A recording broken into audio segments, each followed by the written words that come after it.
out for you will cover a lot of aspects of images and how to use them in your social media and where you can find them and the safe way to find them, okay?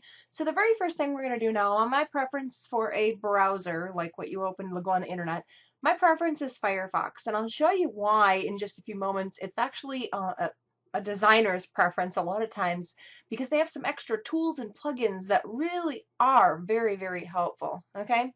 So the very first thing we're going to do is we have just a blank page here. I'm on the Firefox Google Start page, and we're going to actually go and just go look at Google Images, okay? A lot of people say, you know, how do I get copyright-free images? And they say, well, just Google them. Well, I want you to be really, really careful about that because of the fact that they can be copyrighted. You know, someone may go, hey, you know, you're making money off of this. You owe me some royalties. And I'm going to show you just a couple of little tricks and tweaks that you can do to actually save you some time and a lot of that headache, okay? Number one, the best way is, you know, you could go ahead and pay for those, of course. And, you know, that's always welcomed as well. All right. So we're going to go to, and the site we're going to here is images.google.com. Okay. Now the very first thing that'll come up, isn't that funny? Firefox wants me to install Chrome. No, thank you. The very first thing that will come up, obviously, is just a page like this, and you can search, okay? So let's say I want to look for something on social media icons, you know, like those little, the buttons that you can share, you know, like on Facebook. I mean, look at all of them, okay? Now I want you to take and pay special attention to over here on the right. See this little button called Safe Search, okay? If you click it, all right, you can see you can filter explicit. It's currently showing the private results here. There's another button. You can hide the private results. Now what this means when you're searching for these is people have made, when they made these graphic designs, some of these private, okay? So you're going to want to click on Show All Results, or you can hide the private results, which means these people, if you see these, you don't want to be using those images for sure, because if they saw it on your website, they could certainly come after you, okay? So I have Safe Search on, which means, you know, it's not going to show any nudie pictures or anything like that. But the other important thing is you want to watch over here, like I said, again, Show All Results, so click that button, or you can hide the private results in your search for that. And of course, there's all kinds of them. And the one thing that you do want to be careful of not doing is, you know, make sure somebody doesn't have their logo on there, or it's, you know, from some place that's actually selling the image. That's absolute no, you know. And obviously, I mean, if it's, you know, like from CBS News or something. And when you click on the image, I want you to take a notice here, and I'm hoping that you can see this in the screen capture. Did you notice when it first came up, it was real blurry, and it took a long time to load. That's the first thing. Second thing is, and I just clicked on a random graphic, so I guess this company's getting some free advertising. This here means they designed these buttons. You cannot use this because it is copyrighted right there. It says free, well, this says free for personal and commercial use. Okay, so I guess they don't mind. But a lot of times they may have their logo on here, and that's an absolute no-no. All right. So if you right-click on this image, you could go ahead and say Save As, for sure, and then, you know, save it wherever you want. If I click on the button again, it actually shows it right on their page. Okay. Again, if you want this image instead. The neat thing I'm showing you now, okay, now that you're clicking on this, you can say View Image Info. All right. When you look at this, if you have a graphic designer that says I need an image a certain size, okay, this right here tells you how many pixels. That's how graphic designers work. They want that many pixels in the picture. Okay, so if they say I want a graphic that is 940 by 529, okay, boom, you have one right there. Okay. Another neat thing I'm going to show you, I'm actually going to take a moment here just to go and log into my Facebook page and or any Facebook page actually, and show you a really neat trick and tool on how to figure out what the world size that your Facebook header image for your fan page and for your personal page, what size does it need to be? You know, yeah, there's tools and things out there, but what about if you needed to use it for your blog? Okay, so let's just go grab Facebook, and then we'll grab some random blogs and take a look at that, and I'll be right back with you. Okay, so I've picked a group here on Facebook that I'm a member of. And let's say, for example, that you have your own group, and our groups, the size is the same for the image, okay?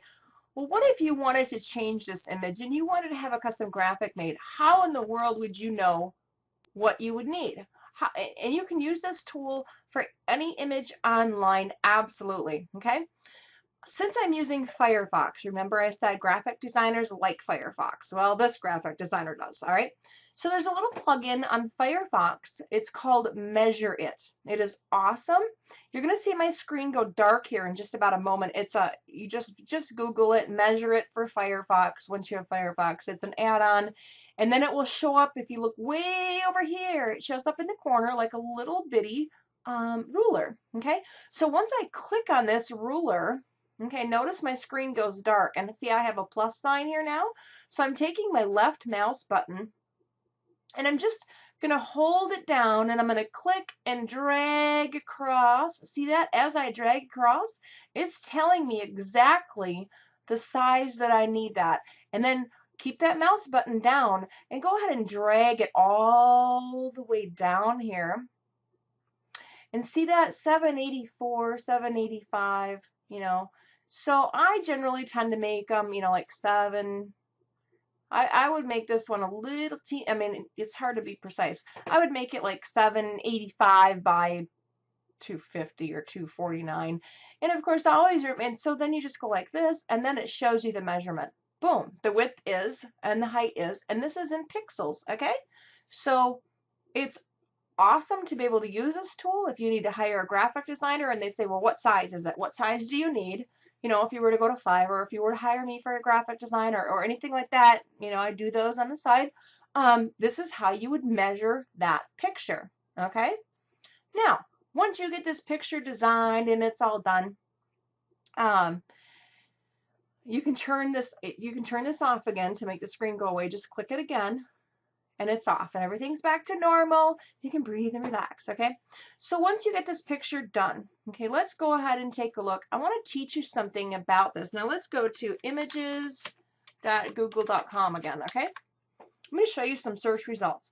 When you save your image and you say right-click, save, I want you to right-click and say save image as, not just save, because it's going to come up with a bunch of googly gunk numbers, all right? This is what we call a search engine optimization trick, all right? So this is Images 101 for whatever you're using, okay? I want you to keep in mind what let's say you're looking for an image for your blog, okay? What is your blog about? So your blog header, most people, they name it header 1, okay? How many search results do you think we're going to get for blog header or header 1? Because people are not optimizing the title of their image so that, let's say you're targeting weight loss, or you're targeting like a long tail keyword, which is like 3 to 4, maybe 5 groups of words together. You know, how to lose weight fast by November 2014, or whatever it is you're targeting, okay? You can actually name your image that long keyword. If that's your target phrase, why not name your image that? You know what it is. It's a picture of you on your blog or your Facebook header or whatever. But I tell you what, when you search for the image in Google Images, how do you think you're coming up? Okay, let's say you search for internet marketing.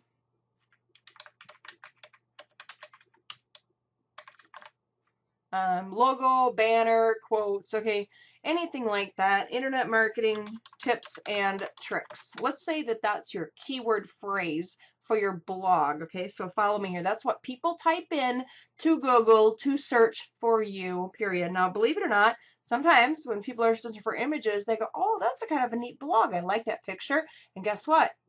You happen to get a blog visitor. That's pretty cool. So internet marketing tips and tricks, okay? Look at this. They all come up with that, all right?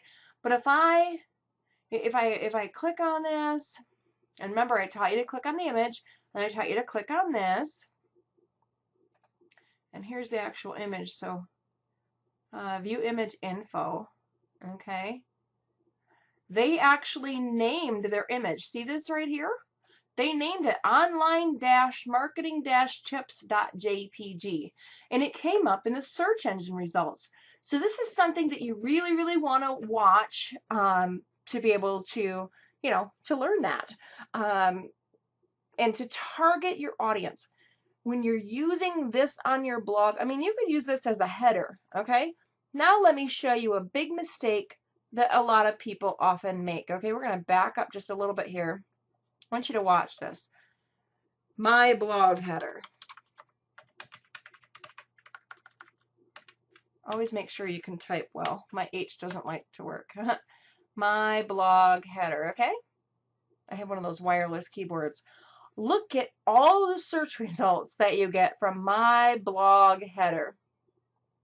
Now, I'm not knocking anyone that has, doesn't have the know-how. But you seeing this video, you have the know-how now how to optimize the image that you're going to use. Even if your graphic designer sends it and says sample 1, I want you to right click on that thing before you even put it on your blog and rename it whatever your keyword is, okay? Because you do not want to come up in these search results as my blog header, all right? So those are some of the tips and tricks for today that you want to do. If we were to, not to pick on anyone in particular, but they named this my blog header. They had to have. Let's just take a peek at it here. Blog header photos, okay? And go to, I'm right clicking and saying view image info. I'll wait for it to come up here. Blog header, okay? So it had 2 of the keywords in it. But this is someone designing blog headers. But all I'm saying is you don't want to be in the mode of, you know what, all the other people out there that says blog header. Because if the top of the very first thing that comes down that Google is looking for and they see blog header, that doesn't tell the Google spiders what your site is about at all. And it's about optimizing your pictures. Not only just optimizing your posts so that they find you according to what you're advertising or selling or teaching people about, whatever. Your blog header better be named something. If you're trying to brand yourself, put your name out there, name your header your name. I've named my header Teresa Kaiser. What have you named yours? Joe Schmo, Billy Bob Joe, whatever.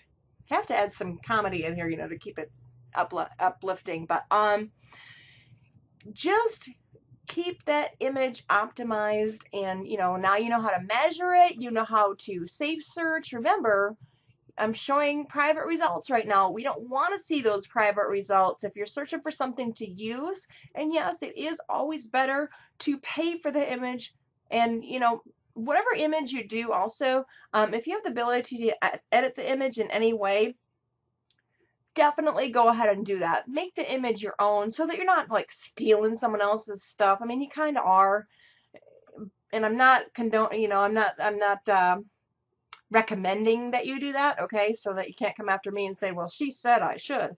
That's up to you, okay? But if you change it up a little bit, you're just taking bits and pieces of things. If you have the ability to do that, great. And just make it your own. Get some of the stuff pre-designed, or if you can erase a background or change a color of something, cool. If you can't, ask me. I'm more than happy to help.